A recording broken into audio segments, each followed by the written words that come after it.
కూరని పెట్టినాము. మళ్ళీ అమ్మటే చపాతి. ఎందుకు అనుకుంటున్నారా, మేమందరం తిరుపతి వెళ్తున్నాము. అందుకే రాత్రి కోసం పులిహారు, చపాతి, టమాటా పచ్చడి చేసుకొని వెళ్తున్నామండి. అందుకే చపాతీలు.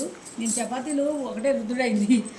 స్వాములకి చపాతీలు, షిరిడీకి చపాతీలు, తిరుపతి చపాతీలు. అయ్యయ్యా, చపాతీకి నూరుంటే అది నన్ను గుర్తేదండి. ఏంటే చెప్పిన చపాతీ చపాతీ ఏంటి చపాతీల గోల. అన్ని చపాతీలు పెట్టి ఒకసారి అడుగున్నాయి.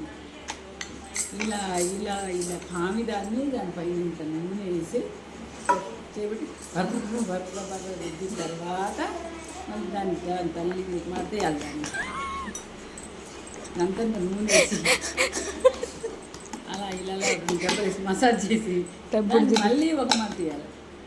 చెక్క తిమ్మిరుగుంది. ఇప్పుడు చూడండి దీని సంగతి అది అయిపోయినాయా.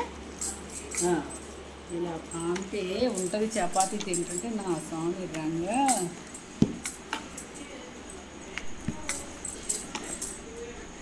తిరగేసి మళ్ళీ మసాజ్ చేస్తే బాగా వస్తుంది. అవునండి, మేము తిరుపతి వెళ్తున్నాం కదా, అందరికీ చపాతీ కావాలని చపాతీ చేసాము. మా ఇంట్లో అందరూ చపాతీ తింటారు ఎటన్నా వెళ్ళినప్పుడు, అందుకే చపాతీ చేసామండి అందరికీ కావాలని. చపాతీ ఎలా ఉన్నాయో మీరు ఒక్కసారి చూసి బాగున్నాయా లేవా చెప్పండి. నేను చపాతీ చాలా బాగా చేస్తాను. ఒకసారి చూడండి, మీరు చూసి కామెంట్ చేయండి చపాతీలు ఎలా వచ్చాయి ఏంటి అనేది.